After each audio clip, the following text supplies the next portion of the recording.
Let me go ahead and load up.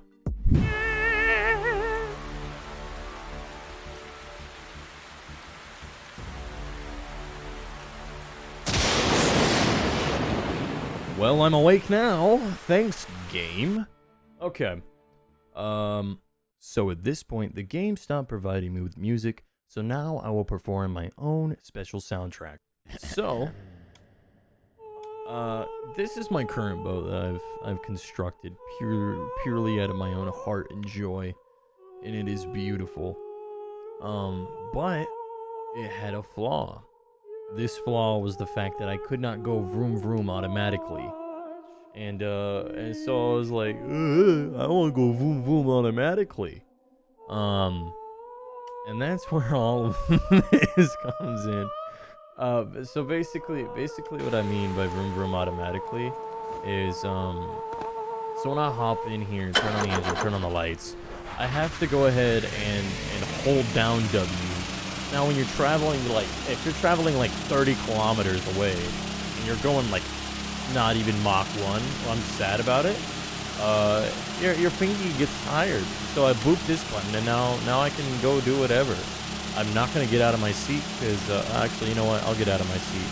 But, yeah, I can leave it as is, and if I boop this button off, the engine and everything is still on, but I can't leave it.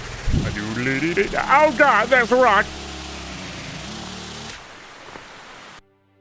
Okay, so, I'm actually gonna load up a basic template here, and I'll show you how the regular logic works. I'm using my hands, but you can't see my hands because I don't have camera on. Yuck. Now, basic logic works. You got your hotkey 1 to start the engine, and you've got your W and S on your axis 2 to actually control the engine. Your engine is basically giving your propeller here power and going, hey, vroom vroom real fast for me. You don't need to worry about the rudder. Now, I want it to vroom vroom real fast automatically. So your first thought is, well, hey, let me just go ahead and add a good old rudder here, good old throttle up here. And basically what that does is it does allow you to control the engine, and it does allow you to leave your seat.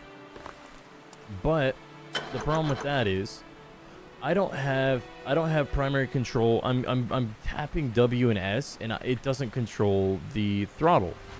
But I have to manually click the throttle to actually use it. So if I'm looking over here, I'm not even able to slow down or speed up. So I have to manually stop it and then go about my business. Now what I wanted to do is I wanted to be able to leave it completely and still be able to turn any specific direction while still, you know, having complete control over the engine. If I wanted to stop it while it was still fully toggled, I could, no problem. Now, the solution I found to do it was to get a numerical switch box combined with an additional junction box, and 2 constant variables. I left it basic down to 1s and 0s. So the engine here only inputs in 1 or 0. So this would be 0, this would be 1. It's basic binary.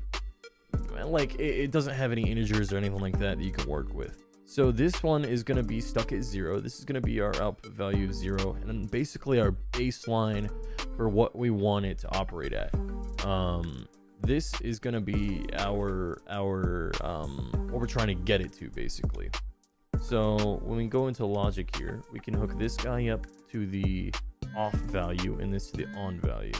That means that whenever I click the button, I need to go ahead and add the button here. It'll work the on value. I'm gonna go ahead and hook up the button to the switch as well. And then I need this guy to go to the throttle, I believe. I could be wrong about that. No, I think I'm right about that. Yeah, okay.